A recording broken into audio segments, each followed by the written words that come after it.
Hey, what is up, everyone, and welcome back to another episode of Cryptic and Unhinged. I'm your host, Mary Kate Willis, also formerly known as Mary Jane Not Kate on TikTok. And before we get into today's episode, where I absolutely am going to need to take several bowls for this, I just want to remind you to follow my Instagram, marykate.willis. My new TikTok is MK9Unit, and I need to make one for this podcast. My Snapchat is Mary Jane Not Kate. My B-Reel is Mary Kate Willis, and as always, this video is going to go up on my YouTube, Mary Jane Not Kate. I can't fucking figure out iMovie. I even updated my whole computer and iMovie, and I'm still having trouble with it. It's literally like some days it wants to work, some days it doesn't, so bear with me on that. Be patient. Yeah, so today we're going to talk about high school story times, because last week we did college story times. I literally have class in like 3 hours, so I'm grinding last minute to get this done. But, we got to get shit up. We got to get videos. I'm done missing weeks. So I want to just make sure I'm consistent with this, because I've never, quite honestly, been consistent with anything in my life. I just went and bought cigs because I've been literally out for so long, and I won't sesh the end of a cig. A slight sidetrack here, classic, because there's the most chemicals in that part of the cigarettes, so when you chop, you want to avoid that. But I save the ends of the cigarettes for struggle hour, and I've been using all the ends of my cigarettes, and I just ran out, so I was like, oh fuck, I gotta go buy another pack. But I'm trying to quit chopping. I was literally talking to my mom about how I remember the last time that I really didn't need herb and was functioning and very present in my life was when I was ripping DP all the time, dab pen. So I think I'm just gonna get rid of my piece and try to stop and smoke J's at night, because that's what I used to do. I did dab pen all day and then J's at night, which dab pens are just not as crazy of a high. Also, if you want to smoke the same strain as me, make sure you check out The Boy with Flowers on Instagram. I get pack shipped in from back home, but this is Dirty Little Secret today, which I thought was funny and ironic for what we're going to be talking about. So, yeah, let's just get right into it. I kind of categorized this in a timeline of, the way that things happened. I might add a little bit on to my senior year, because I felt like that was the most relevant, so there might be 3 stories for that. I just remembered I got suspended. Because I just, in high school, to kind of preface this, before we get into it, a lot of my shit that had happened was not only publicized because I had a Finsta that quite a lot of people followed, so I've always been a social media bitch, but the administration knew what I was doing and really disliked me and my family for just everything that had happened. I've kind of briefly mentioned my brother hacked the school. I gotta get him on here to talk about that, but that's kind of beyond my depth. And so they already had it out for me, and I really gave it to them. They wanted a reaction. Okay, say less. And I beefed probably more with the administration than my own student body and my own peers throughout my time in high school. So it's kind of wild that I was literally out here struggling with grown-ass adults. Also, I went to public school, so this was a different, it was before I went to private school. It's very, I don't know, what would you say? The Zandemic was happening. It was crazy. It was probably the weirdest time of my life. And I wouldn't say I was on that scale of things, but I was more just a nuisance. I was known for being hated just because I had a loud fucking mouth. Anyways, let's take a rip before we get into this, because we're just going to start with freshman year. And I got this cute new lighter today that I love, and I'm super stoked about it because I don't have to fuck up my nails anymore. You ever melt an acrylic nail trying to light a fucking bowl? Struggle is real out here. First world problems. Alright, cheers. Sorry, I just fucked up the microphone.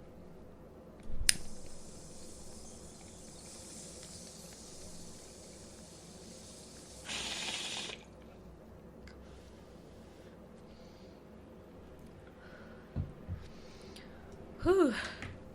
Oh my god. That one hurt me. Okay, so the first story that I wrote down was my first ever party. Now, this is a good one because I always get confused. I forget that I didn't drink for a while.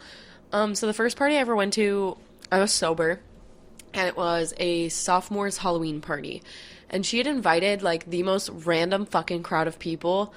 I was like hanging out with kids in my gym class that were a year older than me. I was probably the youngest person there, so it was a little bit awkward. And her dad was there, and people were literally smoking weed. She had a very nice house, huge pool, big yard. She lived in just like a good area of the town. And I wasn't that like close with her. She later became like a reformed, I mean, no hate, everyone has their own things, but she became like a big Jesus girl. Like, I remember my junior year, I walked into school and saw her chanting around the fucking flagpole with a bunch of people saying a prayer. And I just thought it was the weirdest thing because I was like, wow, this is the bitch that really, like, started the journey for me. And she's come to her own, you know, full circle moment. That's wild. But she was always really nice. She still is nice. She unfollowed me on everything since, but she was a nice girl. And, she had invited me, and I went with an older girl whose mom drove us because none of us had cars at the time, like, remember? So I remember just like having the weirdest time of my life. I took pictures there. I could tell you the exact outfit, which is kind of funny because I'm at the school of the sweatshirt I was wearing. It was a Chapman sweatshirt, a crew neck I had stolen from my older sister, skinny dark jeans that were ripped, and my Uggs. And I straightened my hair and I wore a fuck ton of eyeliner.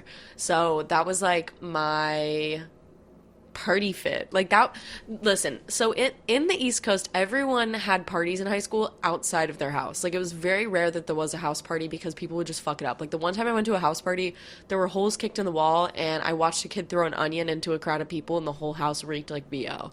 But it was often obviously cold outside and bonfires were the thing, and that's kind of the theme of like what this was. It was, they had a couple fires going, people were drinking pretty openly. I also met my future best friend at that party, and I hung out with this older girl who was super drunk and like sitting on my lap, and I had never been around my age drunk people before. Like, I had never been around, people that were drinking and that young and in high school. So it was like a first. I remember being like very bewildered. I was watching her pick all of the cherry tomatoes off of this like fruit platter and she was just eating them. And I was like, wow, that's what being drunk is like eating tomatoes and sitting on random underclassmen's laps. She looked like she was having a great time too, though. I didn't like, I wasn't like mad at her or anyone really. It was just a very strange experience. I remember feeling really like out of place just because I don't even know. It was an interesting time. So that was like not even monumental, but I feel like it was sort of like, how would I describe that? It was just very eye-opening. Like, I remember people smoking weed being a really big deal because, not everyone was doing it back then. But, like, that was kind of formative because I always hung out with kids older than me. And I ended up dating a lot of guys that, like, I had hung out with there. And my first ever, like, guy that I really hooked up with was there that night. So it was kind of me branching out. Like, I didn't really know a lot of people that were older than me or really anyone for that matter. So that was like it was a core memory, I guess you could say. And then the cops came later. Her dad was a fucking cop, so it was funny. And he would let the cops do like a speed trap in her yard, which sucked because she lived on the main road right before my high school. And it was awful. It was terrible. But my friend's mom drove me home after. I didn't drink at all.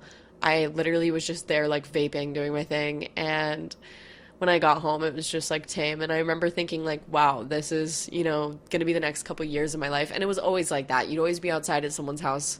There'd always be a fire going and you'd be like sneaking alcohol, even though the parents were aware, putting in whatever.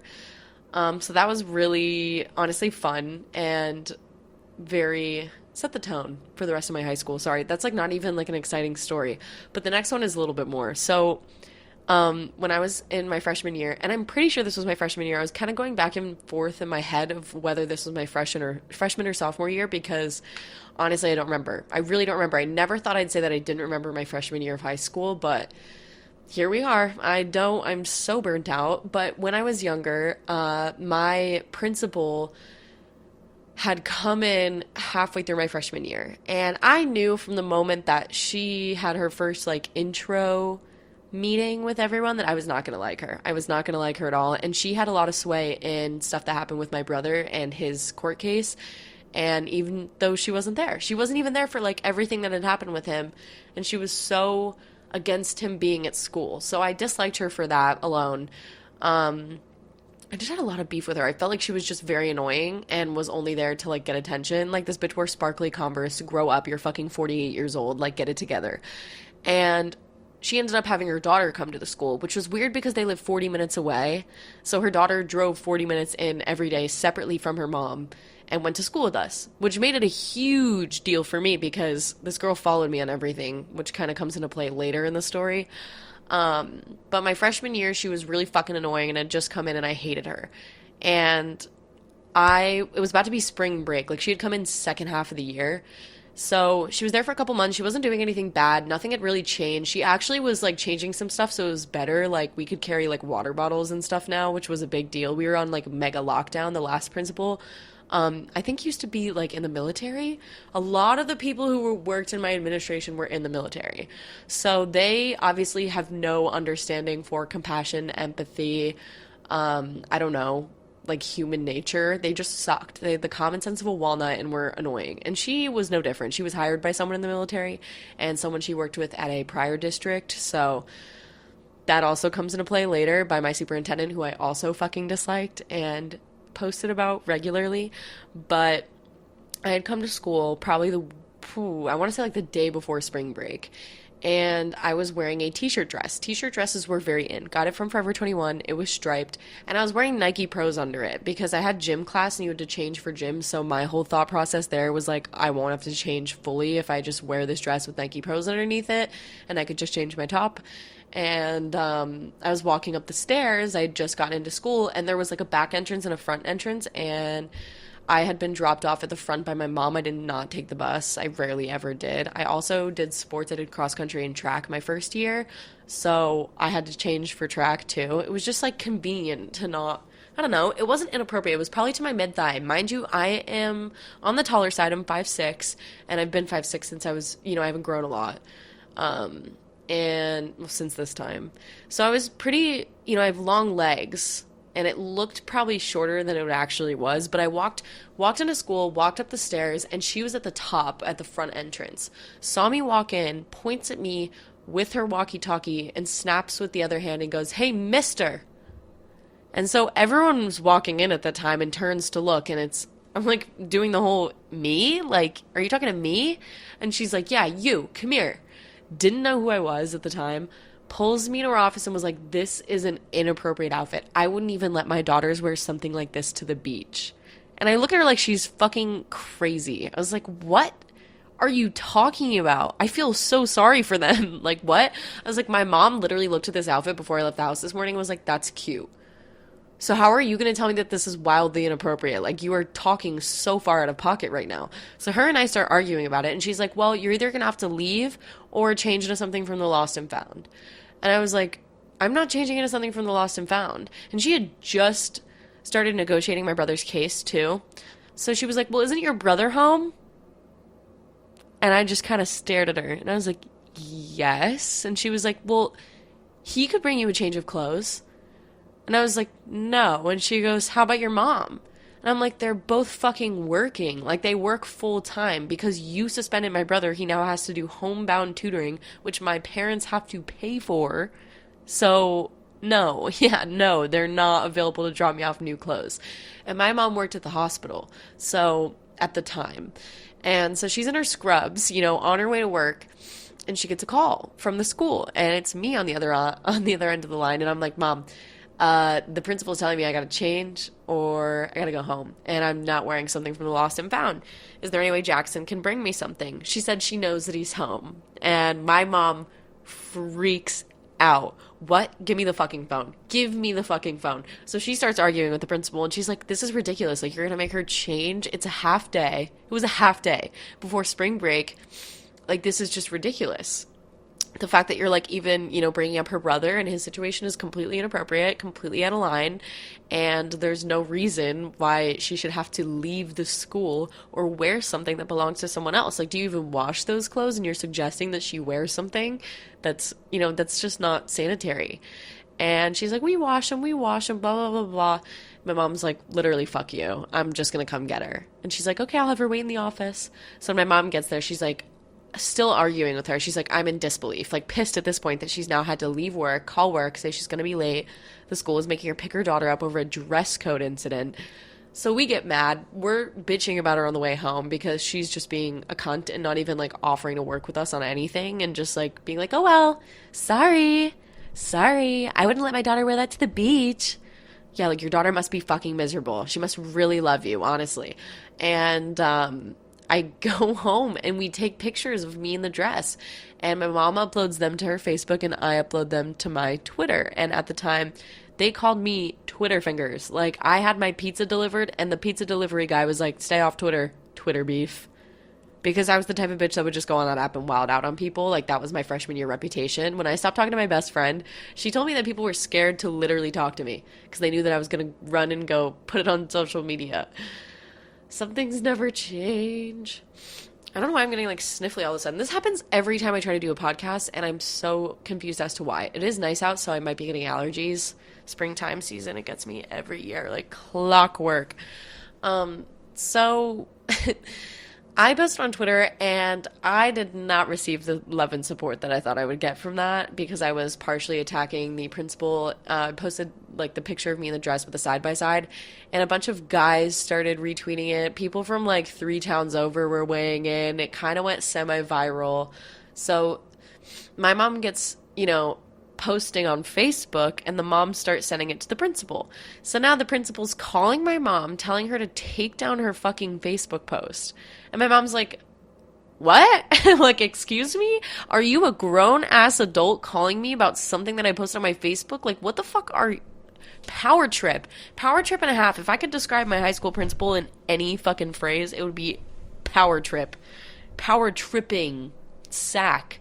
This lady was fucking absurd and loved to throw her dick around whenever she could, like metaphorical dick, but like that's what she acted like. It was all a pissing contest with her, and she just wanted to be like worshipped, and we were not having it. We were not giving her any of that. So I end up deleting the tweet because here I am like 15 years old, like getting overly sexualized on social media, and like guys are saying really, really gnarly things about, my body and how I looked in it and how their dicks would fall straight out of it. Like, it just was really taking a turn that I did not expect. And a lot of upperclassmen girls were saying some really fucked up shit too. So I was just like not feeling great about it, but I did get a lot of support at the same time because, again, like, people were really divided on if they loved or hated the fucking principal. And the people who sucked her dick, bent backwards to literally lick the ground this woman walked on, they were supporting her, obviously, and anyone who was, saying shit against me. Like, you could see who likes a fucking tweet. So I was getting into a lot of problems back then. So then I go on spring break, no big deal, and that year kind of closes out. There wasn't much else that happened. And then kind of over my freshman year summer, that's when I started partying, and the drama for me started to pick up. Like, I was putting myself more and more in the spotlight over the years. So the next thing was, first monumental moment of my sophomore year. And I think this was my freshman year summer going into my sophomore year. Or maybe it was my sophomore year summer going into my junior year. Yeah, I think that sounds more accurate because I got mono after. But this is about losing my virginity, and it honestly is not a great story because I'm not even going to, like, sugarcoat it. It was very, like, how do I put this in a way that's not going to, like, trigger anyone? It was, like, definitely assaulty. It wasn't something that probably should have happened or that I would have wanted to happen. It was my best friend's birthday, and she's a Cancer, so it was during the summer. And I had a great time. It was a crazy party. I'm drunk as hell. And my brother comes and picks me and my girlfriends up because I had, like, the house in high school. Everyone could sleep there drunk.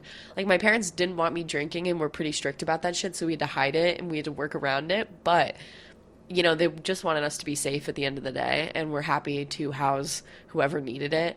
So my brother took us to McDonald's and then took us home. And I'm sitting there eating my 20-piece with my 2 drunk friends passed out. I'm like, I'm not done. Like, I want to continue the party. So I'm, like, Snapchatting my little boyfriends. And this was in my come scoop era. Like, before I had my license, I would just, like, tell guys to come pick me up. Like, literally whoever. I would put it on my story. Me and my best friend would be like, come scoop. Like, we'll give you alcohol for a ride. It worked. That's the saddest part is, like, I actually got rides out of it. So this guy messages me and he's like, yeah, what are you doing right now? Like, he hangs out with my neighbors. And he was probably 20 or 21, and I was 16.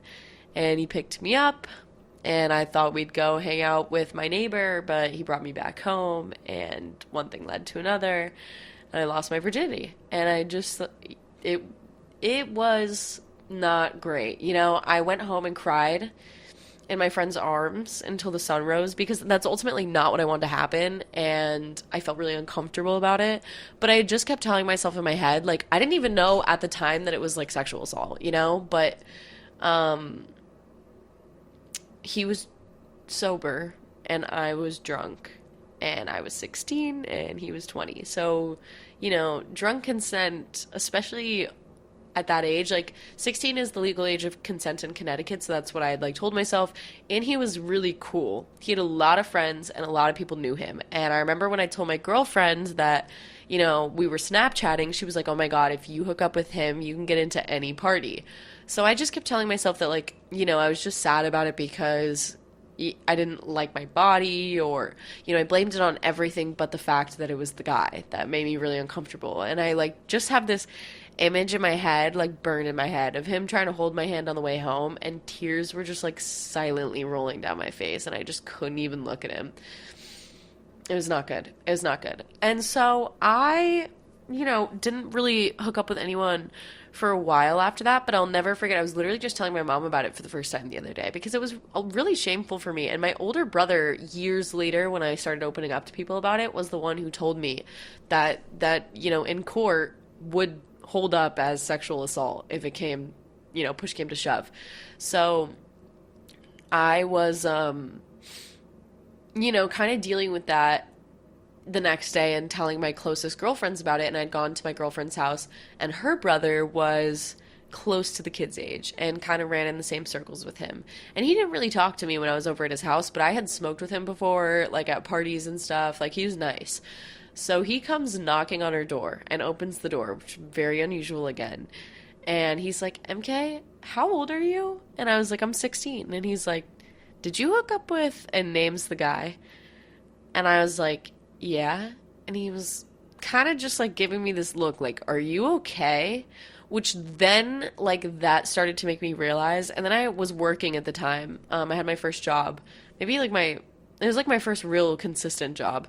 And I was working with an upperclassman at my school. I think she was a senior. And this was the same bitch who was drunk eating tomatoes on me at the party. Some things come full circle. And she pulled me aside.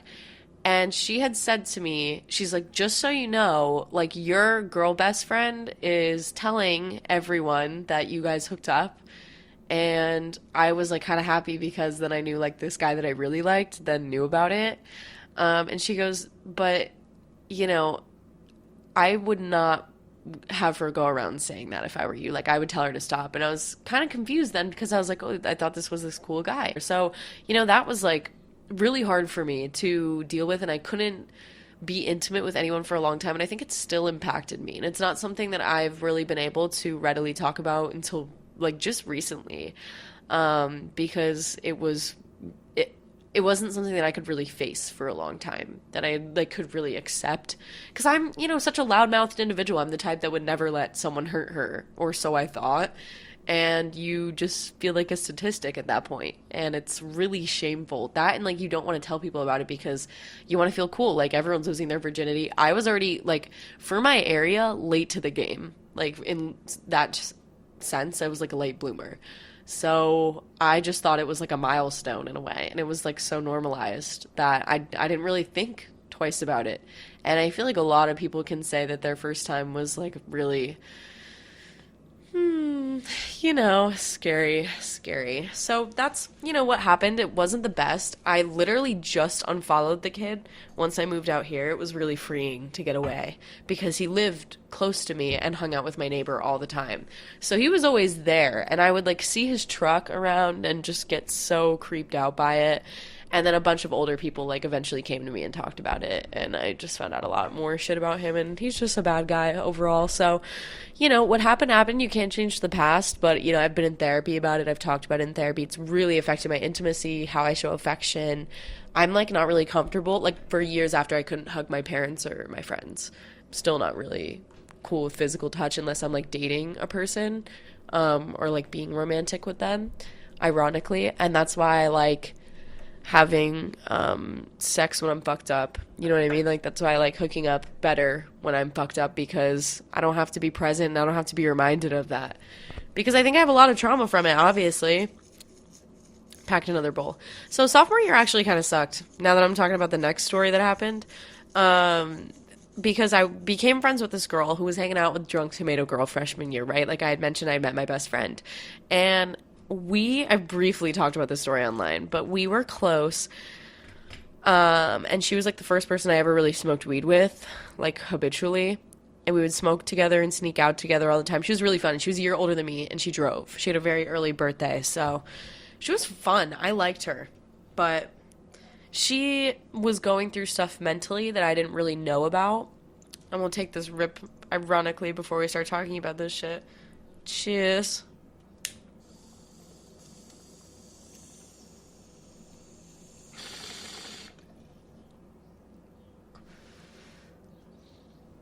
I'm trying not to hold my bong rips in because I saw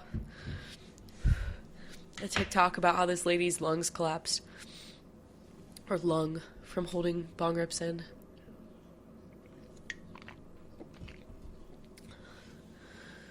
Oh my god, I can't breathe. Wow. Okay. So, we were like really close, and we would sneak out together, smoke together, and did pretty much everything together for a long time. But she was struggling with mental health problems that I didn't really know about that resulted from us smoking. So I almost felt like guilty when I did find out about it, that I like had to be friends with her because of it, because I felt partially like it was my fault, you know? Like I felt like I had a direct hand in contributing to the onset or the early onset of those symptoms. And I didn't know that she was even going through it. She didn't open up to me about it until after her diagnosis, but that's why I try to warn people, like, smoking weed is not for everyone, okay? Like, if you have predisposed mental health issues, like someone in your immediate family or like direct connection, like an uncle, an aunt, has bipolar or schizophrenic disorder, please be careful with smoking. And she was dealing with all of that and kind of going through stuff and still smoking, and I would still smoke with her because I felt bad. I didn't really see that as enabling, but you know, I found that out from my parents and kind of learned more about it from talking to them. My mom was like, you're enabling that behavior and her relapsing to someone who really should not be smoking weed at all. Like, I don't think anyone with a diagnosis like that should be smoking weed. So she was really, struggling to kind of navigate being a normal teenager while being diagnosed with such a heavy, mental illness. And she took a lot of it out on me, which I wasn't really aware of at first, which kind of sucks, actually, for a long time. So we were seeing, to kind of put in, our relationship in a perspective, we were seeing two best friends. So we'd sneak out to go hang out with these guys and smoke weed. For the most part, we'd hang out together and with other friend groups, but these guys were like our main squeezes. And she was hooking up with one of them. I was hooking up with the best friend. And little did I know, she was hooking up with both of them and was doing some snake shit behind my back. So I'm going about looking like Boo Boo the fucking fool. And I end up going to prom with one of his friends. And she had gone to prom. I don't remember if she went with someone in the same party as me, or I think she went with one of her friends to prom. Her junior year, my sophomore year. And the guy was like totally blowing me off, but there was a bunch of other people there that I knew, so it wasn't a big deal. I was having a great time on my own. And these older girls that were with me and went to prom with their whole friend group, they were friends with their friend group, the guys that we were hooking up with, pull me aside, and they're seniors, and they're like, listen, MK, we just got to be honest with you, like, we spent the night with you, you've been really fun. God, like, I just am taking myself back to this moment. They're like, your friend is coming over, hooking up with a guy when you're, like, you can't go out for the night, and she's telling all of us and everyone everything you've ever said about him. And everything you've, like, done to, like, make him like you more, or so you thought. Like, when you went to, and they stated, like, I went to California and was going to ignore him the entire time, so, like, be more obsessed with me. And they named that plan, and like my heart dropped to my asshole because I was like, that was months ago. That was months ago at that point. Like, I felt heartbroken. I was so shattered. And I literally left prom like crying my eyes out and ended up just going to bed. And she had a really bad prom night, and I just couldn't talk to her after that. It really fucked up our relationship from then on out because it's like, how can you ever trust someone again when for months behind your back they're making you look like Boo Boo the fucking fool? And I thought she was like my closest friend at the time, and I just woke up and I was like, I'm enabling this behavior, like just by me hanging out with her, and like the friendship fell apart pretty fast after that. And I don't talk to her to this day. She's like unfollowed me on everything. We used to be friends like my freshman year of college, I think, a little, and kind of into quarantine, but after that, not really. We never talked again. So we would like, talk here and there, but I just would want to get coffee with her. Like I wouldn't want to smoke weed with her anymore, and that's what she wanted to do. So yeah, it just became like it was a very toxic friendship, and I just didn't know how bad it was. So then my junior year, I get closer with my friend, fucking Jess, and she introduces me to her friends from her school because she went to a different school for vet tech, and she moved around. She originally lived, when I first met her in middle school, in the town next to me. Then she lived in my town, and then into our later years in high school, her mom moved, and she moved in with me for a little bit, and then she moved in with her mom in like way far away from me, but would still come sleep at my house during the weekends or whatever. And then she lived with her boyfriend sometimes too in the town that her high school was. So she was everywhere. And I ended up hanging out with not only her and her boyfriend, but her boyfriend's friends and her friends from school. And I met her friend Lulu, who later became one of my best friends. We were like a little Three Musketeers action trio.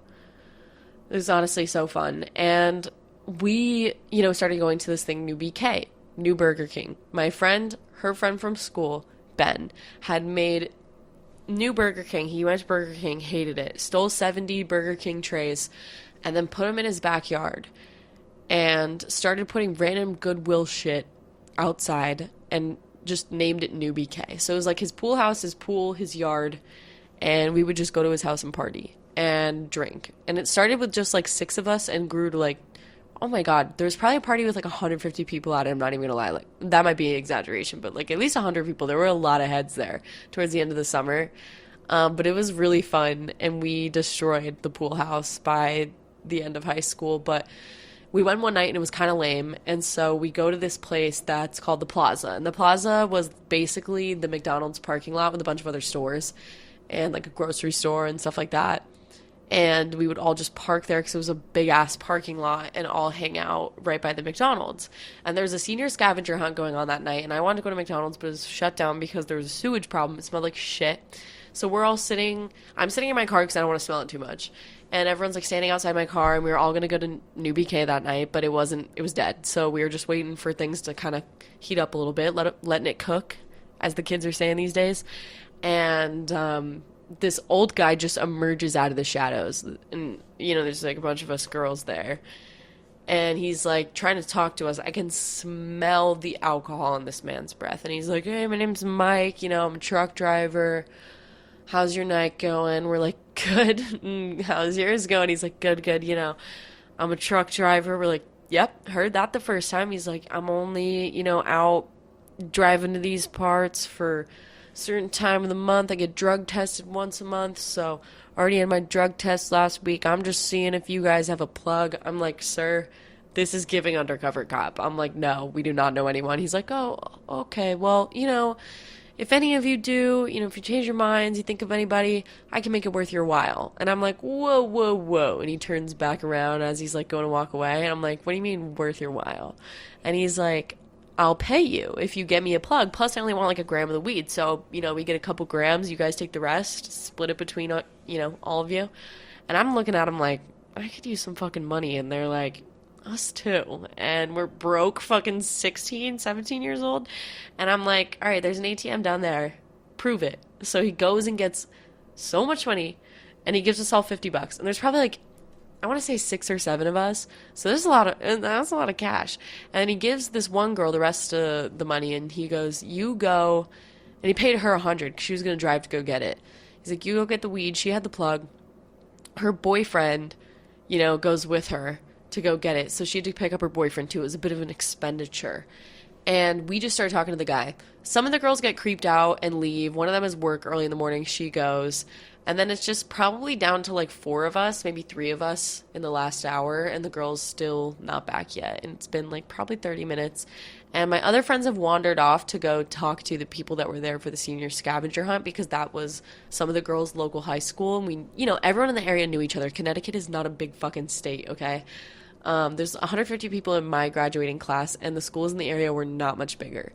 So they're talking to like whoever, and he pulls me aside. This man's hammered, was telling us about his dead dog, asked me for sticky stuff, which I didn't know what that meant at the time, and he was asking me for weed with sticky stuff. I'd asked my black market drug friend, and he's like, that means meth, MK. I'm like, oh, like meth-laced weed. And I was like, oh my god, I had no fucking clue what he was talking about. And so I go to walk away, and he like grabs me and is like, are you guys pulling a fast one on me? Blah, blah, blah. I'm like, what? I'm like, no, we're just going to talk to our friends. We're not leaving. Like, we're right over there. You can see us. And he's like, well, I gave you guys money already, and, this is really sketchy, and she's taking a long time. I'm like, she had to drive really far and pick up her boyfriend. Like, she'll be back any minute. She told us she's on her way back. Like, just relax. And he's like, well, I got a gun in my car. Immediately, again, my heart is dropping to my asshole. I'm pissed. I'm like, oh no, not this. Like, what have I gotten myself into? It's not an undercover cop. It's worse. It's a fucking meth head truck driver who told us to call him Uncle Mike, told me about his dead dog for probably 20 minutes straight, and didn't tell me she was dead till the end of the 20-minute story. I was like so disturbed. I had no clue what was going on. I'm baked as fuck. I'm like, this is not real life. So I go over to the scavenger hunt people. I'm like, don't worry, they'll be here in a sec. I'm going to go check with her friend when she'll be back. So I go talk to this girl's best friend, and she's talking to someone that knows my family. So I'm telling him, I'm like, listen, if I don't come back, this guy's name is Uncle Mike. He's a truck driver, and he is parked behind the McDonald's. And he's like, what's going on? So I'm telling them how he said he has a gun. And this kid, coincidentally, is on the phone with his mom at the time. And he literally has his mom call the cops. The cops roll up as the girl rolls up with the weed. They do the exchange. Her boyfriend's ready to beat this guy's ass for what he said to us. And the cop rolls up to me and one of the girls, and he goes, have you heard of an older man, like, soliciting underage girls to buy him marijuana? Said he has a gun on him? He's a truck driver? And I'm like, here? No. And so the cop pulls to the next group of people to go ask them. He's like, let me know if you see anything. So I'm like, run to my fucking car. Everyone gets in my car. We getaway driver this shit. Uncle Mike's like tucking his head in, like running back to his fucking truck. And we don't even say goodbye. He's like pissed. Doesn't give us the weed that he promised. But, we all got a chunk of cash out of it. And I'm speeding away, and we see like 9 canine units drive past us, like speeding. And so mind you, that whole senior scavenger hunt thing is still happening. That's their home base. So we're getting videos, live footage of Uncle Mike tossing the weed to guys, running down the hill, hiding in a bush, the canine unit searching his truck. They do in fact find a gun, and Mr. Uncle Mike went to prison that night. The bushes were not doing him any justice. He was a big, like, Santa-looking old dude. I literally have videos of this shit. Yeah, it was traumatic. It was a crazy night. I didn't go back to that town for a couple days. I went in a different car, drove my mom's car back the next day, and we all talked about what we spent our $50 on. And I spent mine on Jewel Pods and a tank of gas. So it was worth it, in my opinion. Just didn't drive through that town for a long time. So then another story that happened my junior year was I would always go out to California to visit my sister during spring break, which is ironic because I didn't even know that I wanted to go to school out here at all. And one time when I came out, she wanted to make it super cool and got us tickets to Coachella. So I went to Coachella VIP, like artist passes, with my sister. And it was the sickest experience of my life. Failed to realize that you, like, have to hydrate, and it was weekend, too, and we were in the desert, so it was, like, Dust Bowl. A lot of people don't know about the Dust Bowl. I was trying to tell a British guy about that, and it was literally, like, blowing his mind, so it's kind of funny. Drought. Extreme, severe drought. And I was dying. I was not wearing the appropriate outfit. I was wearing, like, little booty shorts and this t-shirt that said, "Yes, Daddy." My sister had gotten matching outfits for us. It was kind of funny. And that got a lot of attention. I'm not gonna lie, it was a great idea. And I was drinking beer that whole day, which is super dangerous because you can get a minor in possession. I know a lot of people that have gotten a minor in possession at Coachella, so I could have been fucked for that. But I was drinking beer all day, and we went to go see, oh my God, who was playing? San Holo in the Sahara tent. And we were in the VIP area, so no one is around us. Everyone's rolling fucking face. And I just all of a sudden get hit with like the worst heat stroke. And I turned to grab my sister, and I'm like, I cannot see. And she's like, what? And I'm like, I can't see. And my vision is like, it's tunnel vision, Kodak Black. Kodak, they don't like to see you winning. That was me in that moment. And she's like, do you need contact solution? Because she thought I just had like dust in my eyes. And then before we both knew it, I was on the ground passing out. She was like, oh my God. And then security, this huge, like, oh my God, I don't want to assume his nationality, but he looks like Samoan, jumped the fucking railing and like picks me up like an angel. He looked like a teddy bear. And he starts like having me sip Gatorade, like somehow just got a Gatorade. I don't know where. They're really trained for that shit. And so, yeah, that's what you're paying for with the artist pass. That, and they drive you around in golf carts. That's the only way that I go back to Coachella. It is like an alien land. It is like nothing you've ever seen before. Dystopia to the max. Everything is so big. Like, talk about delusions of grandeur. Like, it was like something out of a fucking, what's the guy? Great Gatsby. Modern Great Gatsby. That's Coachella. It's like weird. It's like, I don't even know how to explain it. It feels like Spongehenge, and we're the jellyfish. I would have loved to have been there on, under better circumstances, but then I proceeded to keep passing out, so I had to leave. And Cardi B was performing that night. I would have kind of enjoyed that if I would have made it, but, I was just so ill-prepared. And we drove back home. It was just for the day. I couldn't have even done a weekend. That would have just been, like, sensory overload. Like, talk about overstimulation. The lights and the music and the heat and me drinking nothing but beer all day, like, when I should have been drinking straight water and chugging it. Liquid IV was not a thing back then, okay? Don't blame me.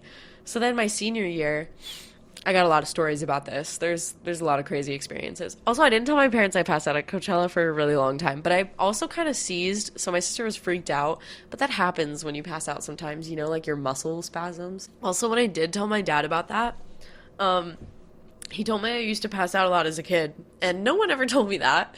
No one ever told me that, and then I told my mom that, and she's like, no, you didn't, and I was like, what's going on? What's happening? Okay, so the next, I'm gonna pack a bowl as we kind of get into the senior year fucking savagery. Next one is getting pulled over for weed. This was not a good time in my life. So I just turned 18. It was literally my 18th birthday. Dating that piece of shit plug asshole.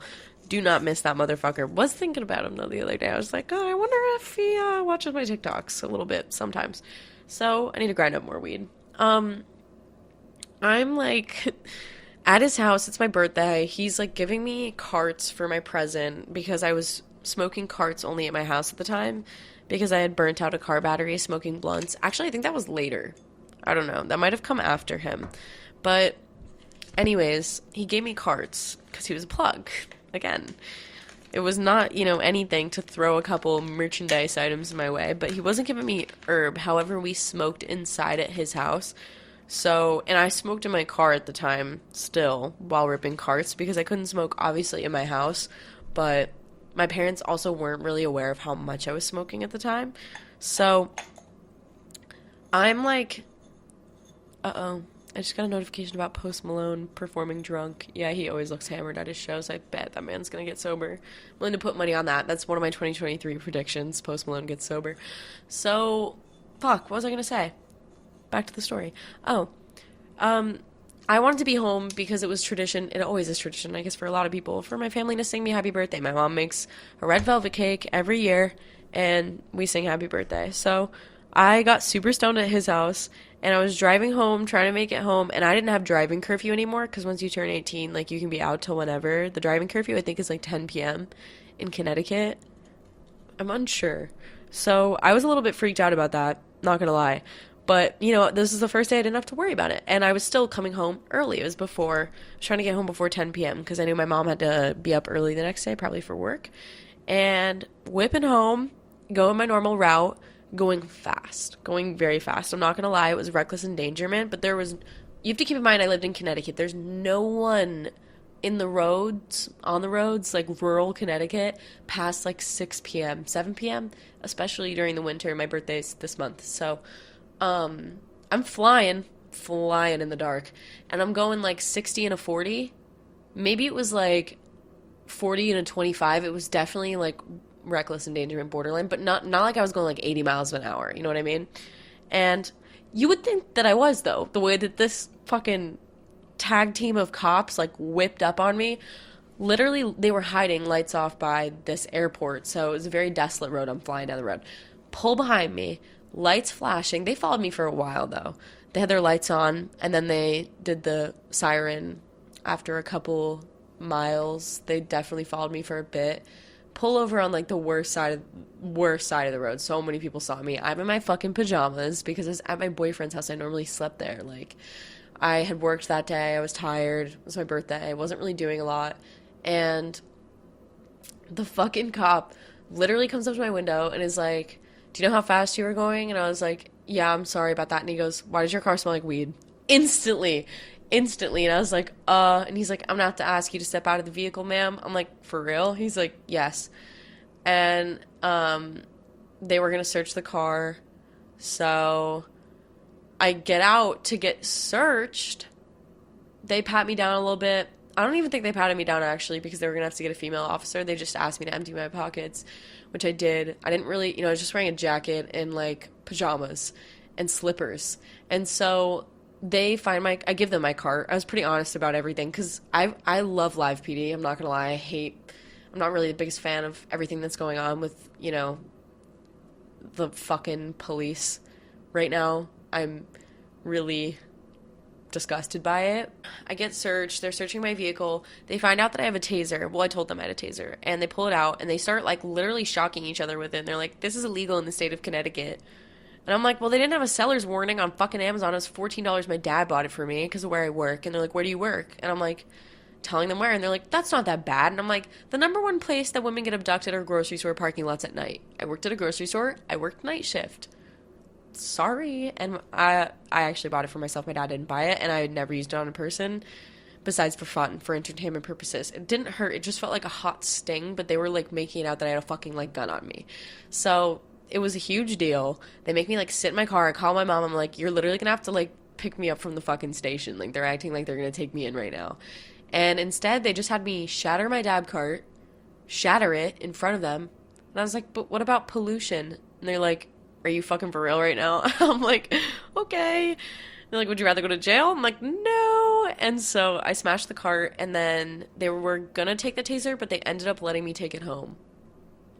So they just didn't want to do the paperwork. And they were young white cops. Can't deny things could have gone very differently, and I think I have to acknowledge that when telling that story, that I come from a place of privilege and my outcome in that. So it's kind of fucked to talk about. I don't even know if I want to include that story because it's just like, I don't feel good. That's not something that I'm proud of, It used to be a funny story, but it's just not with everything that's happened. Cheers. Take a bowl on that. Cups of the rosé.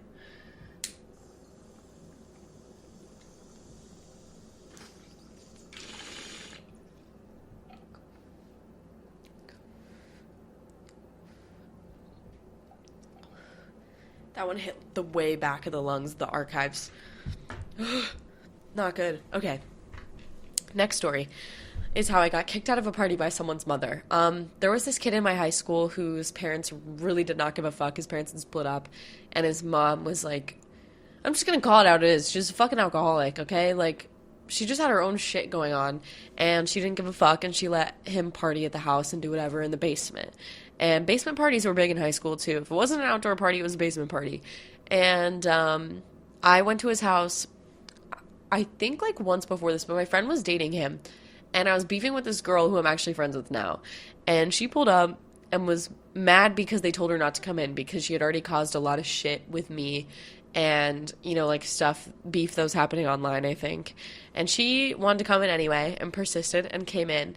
And when they didn't want her to come downstairs because I was there, this girl that was like, or used to be friends with her, I guess they were beefing too at the time, told her that I was going to beat her ass if she came downstairs. That never came out of my mouth, okay? Never. So I'm smoking downstairs. I'm getting high as fuck. We're playing like Roto, like just literally passing the fattest fucking doobie. And someone had given me a drink that she had made for them and provided. She was literally providing alcohol, and there's a bunch of moms drinking upstairs. She comes downstairs, and in the most dramatic, like, cut the music moment, this was a post-homecoming party. Everyone was there for my school. Everyone, you know, like, from probably, like, sophomore and up, because a sister had her friends over, too. And we were all having a good time. She's like, cut the music. Who the fuck is threatening this girl upstairs? Who the fuck is Mary Kate Willis? Oh my god, talk about my moment. I was literally sitting there in my little deer costume, faded as hell. Like, what is going on? And she's like, get the fuck out of my house. Who threatens another person at my house? My house, my rules. That shit does not fly here. You cannot be threatening people in my house. I'm like, oh my god, this bitch is so drunk. I'm like, putting my hands up in defeat. I'm like, I'll go. And so I stand up, grab my shit, and she's like, see, this is what happens when you fuck around in my house. Blah, blah, blah, like yelling behind me, this fucking 5-foot woman, drunk as hell, and I just am like shaking my head going, what the fuck? And I walk outside, mind you, I've had a drink, and she slams the door on me and says, go fuck yourself. Wild, grown-ass woman, and her friends, I hear them laughing when the door closes, and I'm like, oh my god, like, please let me never be that.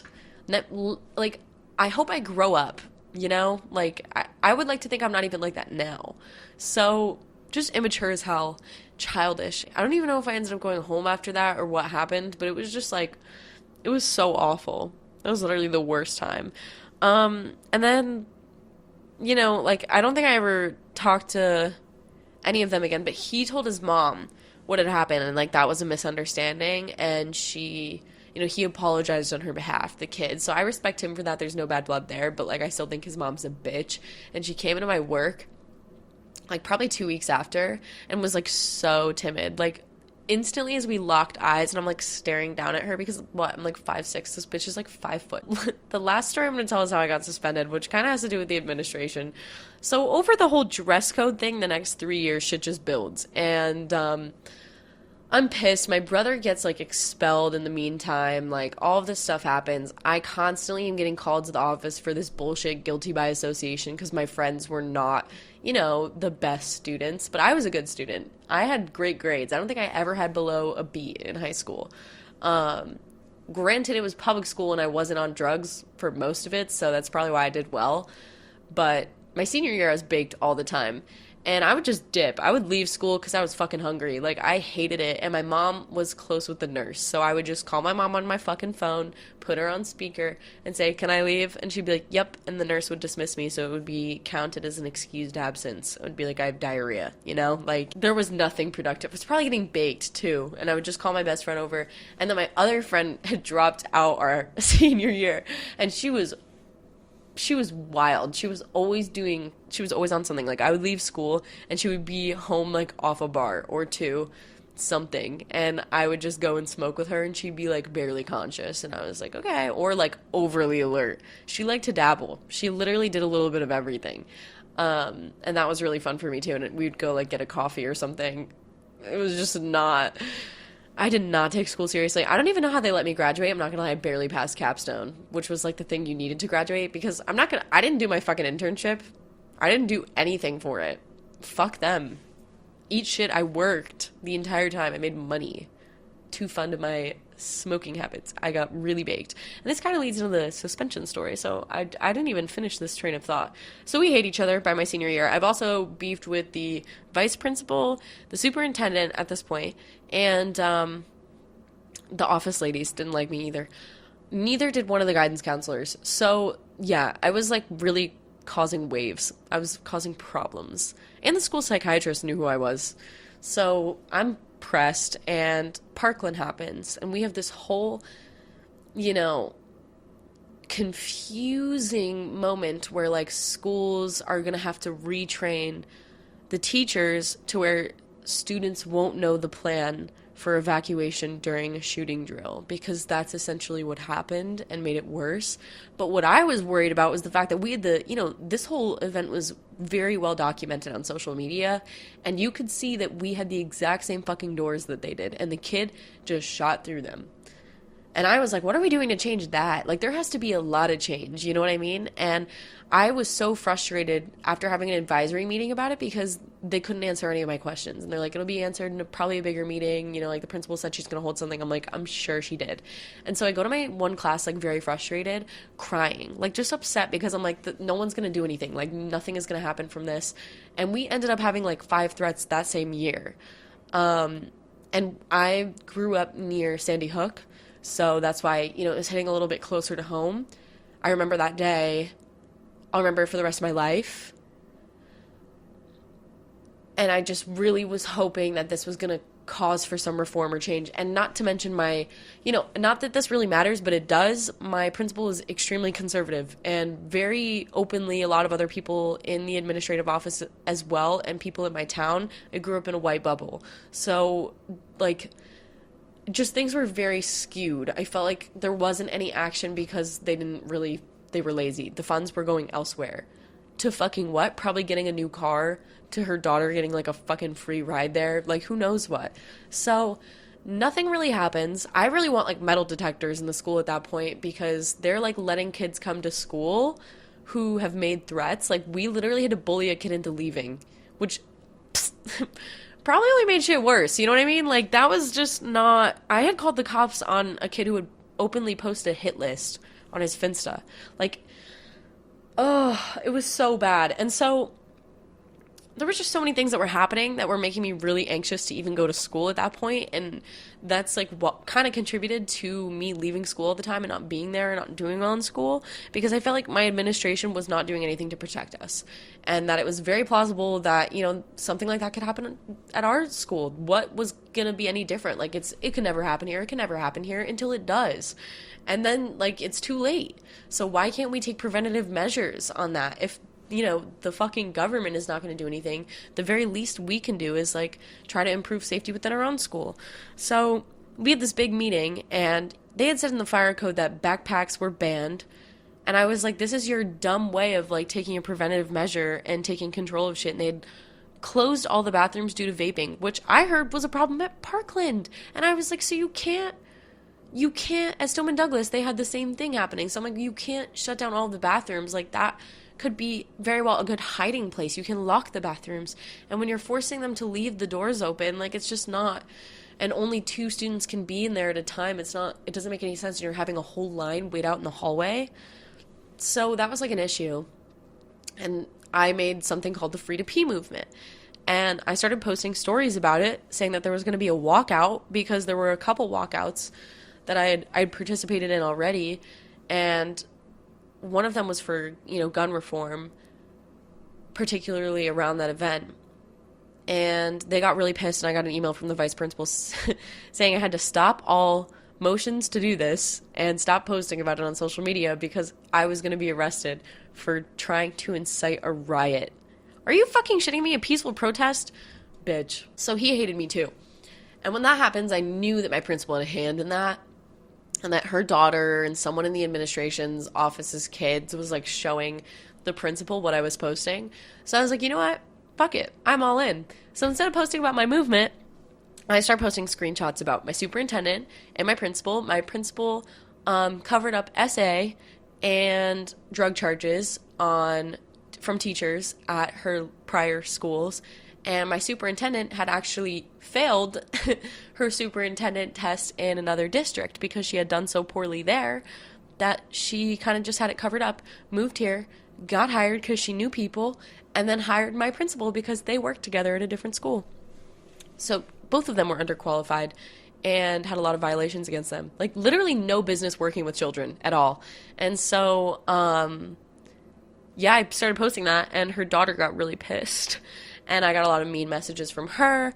I got a lot of mean messages in general. And then the gun control and, like, changing our whole lockdown program meeting happens.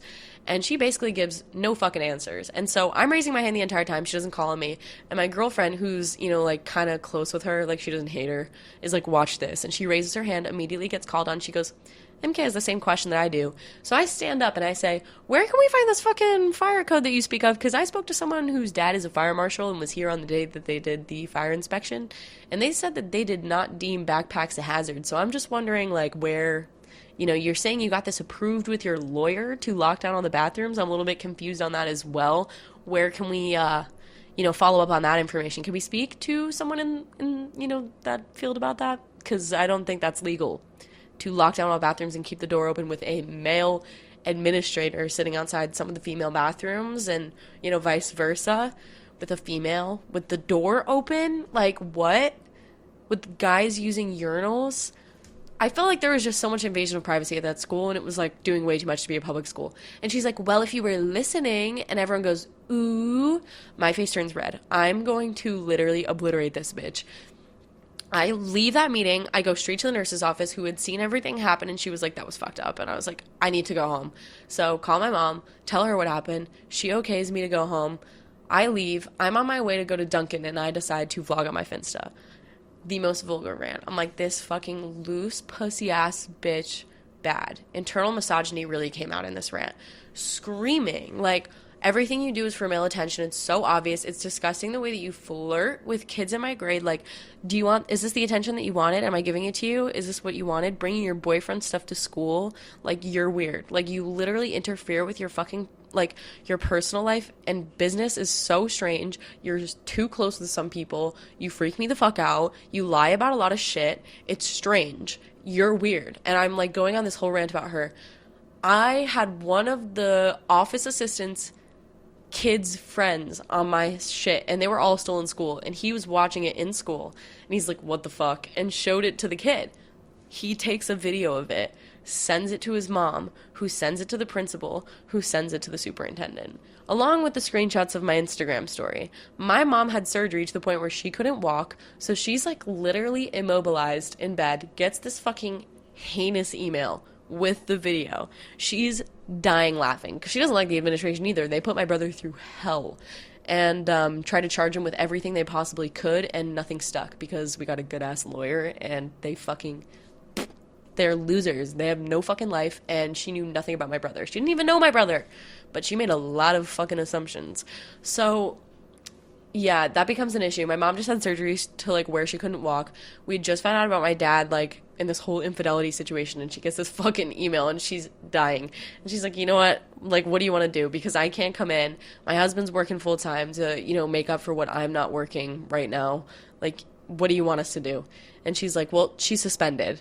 We're thinking about expulsion, but for now, 3-day suspension. Do you want to know what I did during the 3-day suspension? I got high as fuck with my boyfriend every day and watched every single Fast and Furious movie. Do you think I gave a fuck? That was like a reward. I got 3 days off of school. Hell yes. It was like a 5-day weekend. I was having the time of my life. So yeah, that's what happened. And that was like the beef. And we didn't really talk after that. We didn't really get into any other problems because I was so fed up with her. And I think she was fed up with me. And I think that's the only reason why they let me graduate is because they were just done. They were so done with me, my family. And my little sister was way more tame, never got into trouble. But yeah, that was ultimately the resolution was I didn't really fucking like her at all after that. And I felt like she had failed a lot of my friends who needed extra help and had gone to her for help around situations. And there were so many teachers getting fired, like, underneath her reign, and it wasn't even, like, her doing it. Like, all these teachers had serious allegations coming out. So at least she was holding accountability then. I'll give her props for that, but she didn't always, and there's a lot of really heinous shit written publicly about her online. Like, why was I getting in trouble for that? First of all, it wasn't on school grounds. There was literally a court case about this. And, like, I don't know, it was on my own private social media account that she herself did not have access to. Confusing. But yeah, that's ultimately the story of my beef with my administration. My back hurts. I gotta go to class in like an hour. But thanks for listening to this episode. And if you guys like story times, we can always do more of these. But that's all I got for today. And I hope you have a great day, night, whatever the fuck you're doing, morning. I don't know. wherever you are whenever this releases. Yeah, I'm gonna go to class. So follow me on TikTok. MK9Unit is my new TikTok. My Instagram is marykate.willis. My Snapchat's maryjane.kate. And my BeReal is marykate.willis. And this will probably go up on my YouTube channel, maryjane.kate, this video, whenever the fuck I figure out iMovie when we stop beefing. But yeah, I'll see you guys next episode.